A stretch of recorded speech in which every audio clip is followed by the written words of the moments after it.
পানির এই ইস্যুটা তো আসলে এটা অনেক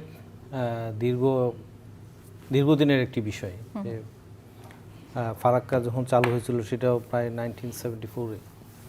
তারপর থেকে ফারাক্কা নিয়ে আমাদের অনেক ধরনের কথাবার্তা হয়েছে এবং এটার একটা ভূ রাজনৈতিক তাৎপর্য আছে। বিষয় হলো যে অন্য তাৎপর্য যাই থাকুক না কেন, আমরা আসলে ক্ষতিগ্রস্ত হচ্ছি কিনা। ফারাক্কার ফলে আমরা ক্ষতিগ্রস্ত হচ্ছি, এতে কোনো সন্দেহ নেই। এখন আমাদের তাইলে হাতে বিকল্প কি? আমাদের তো কোনো না কোনো সমাধান বের করতে হবে। দীর্ঘদিন ধরে একটা আলোচনা, যারা ওয়াটার রিসোর্স নিয়ে কাজ করেন তাদের একটা বিকল্প প্রস্তাবনা ছিল এই পদ্মা ব্যারেজের ইস্যুটা, এবং এগুলা আসলে অনেক বিগ বাজেটের ইস্যু এবং সিদ্ধান্ত নেওয়ার ক্ষেত্রেও জাতীয় এবং আন্তর্জাতিক অনেক ইস্যুসগুলো থাকে। তো এই বর্তমান সরকার এই বিষয়টি তারা সার্ফিসে নিয়ে আসছেন এবং এই বিষয়ে একটা সিদ্ধান্ত নিয়েছেন যে পদ্মা ব্যারেজ তারা করবেন। তো অবশ্যই উদ্দেশ্য আমাদের যে সমাধান, দীর্ঘমেয়াদী যে সমস্যার আমরা সম্মুখীন হচ্ছি সেটার সমাধান করা।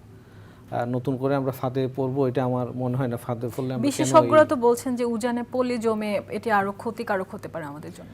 না, পলি পরে ক্ষতি এবং আমাদের পানি তো অল্প, আসলে কতটুকু পানি এটা রিমেডি তো অবশ্যই চিন্তা করতে হবে। একটা প্রজেক্ট যখন সরকার বাস্তবায়ন করবে, এটার সুবিধা অসুবিধা চ্যালেঞ্জ কি কি আছে সব বিবেচনা করেই নেওয়া হবে। এবং আমরা এই পদ্মা ব্যারেজটা করবো আমাদের সুবিধার জন্যই করব।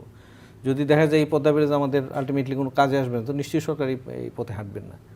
এবং এই বিষয়ে অনেক ধরনের স্টাডির প্রয়োজন আছে। এটা তো শুরুতে একটা নীতিগত সিদ্ধান্তের মতো যে পদ্মা ব্যারেজ করা হবে।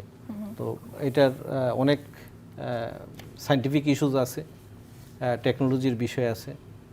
এইগুলা বিচার বিবেচনা করেই চূড়ান্ত সিদ্ধান্তটি আসবে বলে আমি মনে করি।